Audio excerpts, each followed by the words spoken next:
kalau tidak bisa berbuat baik, potensi keburukan kita jangan sampai menimpa orang lain.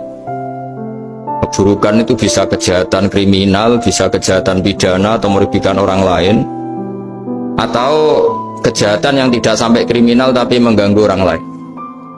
Misalnya contoh gampang ini, saya sumpek-sumpeknya sendiri ingin jalan-jalan, main di teman yang di jam kerja.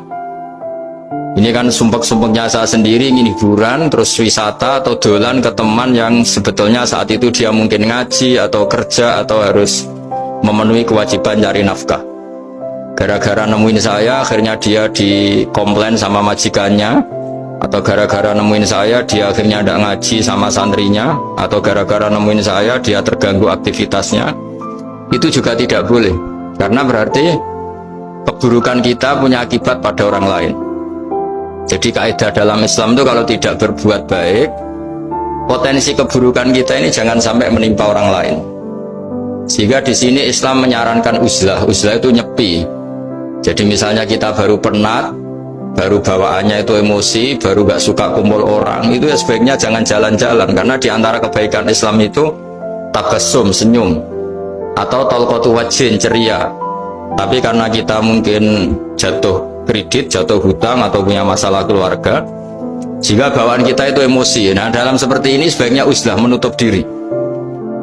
Sehingga kata Rasulullah SAW, dalam zaman akhir di antara kebaikan itu kamu meninggalkan manusia, aktivitasnya, kemudian watada'un nas min syarrik, kamu meninggalkan manusia supaya nggak kena keburukan kamu.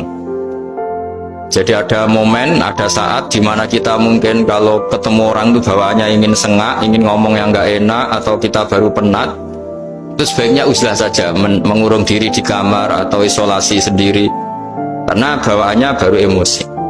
Nah, ini yang jarang dipraktekkan. Kalau sekarang malah banyak yang saat susah malah bawaannya ingin namam, ingin menvonis orang lain atau ngadili orang lain.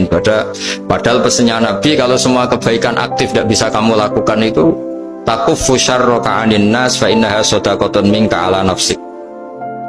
Sehingga keburukan kita, ya saya ulang lagi, keburukan kita yang ingin emosi, ingin apa, itu tidak punya akibat orang lain.